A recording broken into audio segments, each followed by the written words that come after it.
అపోహ ఏంటంటే మస్జిద్ అలా రానియర్ ఎవరిని మస్జిద్ అలా తుపాకులు కత్తులు కటారులు ఏమో ఉంటాయి అబ్బో అసలు ఇంత మొగోడైతే చూడండి మస్జిద్లో పోయినాడా ఇప్పటి వరకు చూడండి చూసినాడా రానియర్ వాళ్ళు అనేది ఒక అపోహ ఉంది. అందులో నమ్మేదాన్ని నేను కూడా ఒకరిని.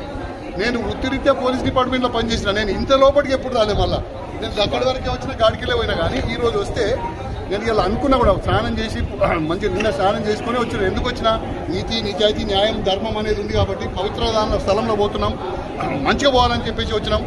మంచి స్థానానికి పోవాలనుకుని వచ్చినాం, మంచి స్థానానికి చేరినామని కూడా నమ్మినాం. ఇక్కడికి వచ్చినాక మాకు అవన్నీ చూస్తుంటే ఆహా భగవంతుడు నిజంగా ముస్లింస్ దగ్గర ఎంత కఠత్వం ఉంది అనేది ఒక పబ్లిక్ లో ఉంది. మరి ఇంత మంచి ముస్లింస్ ఉన్నారు, ఇవన్నీ క్లాసెస్ పెట్టి వ్యవస్థను ఎందుకు మార్చలేకపోతున్నారు వీళ్ళంతా? అయితే ఇటువంటి వ్యవస్థకు ఇటువంటి వాళ్ళు అవసరం.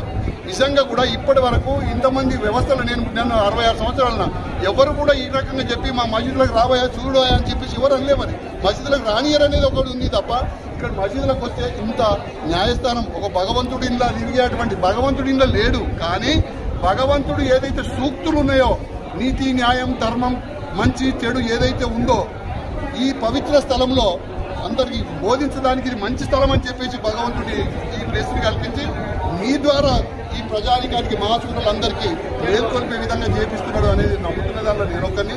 మీ అందరికీ ప్రత్యేకంగా ధన్యవాదాలు.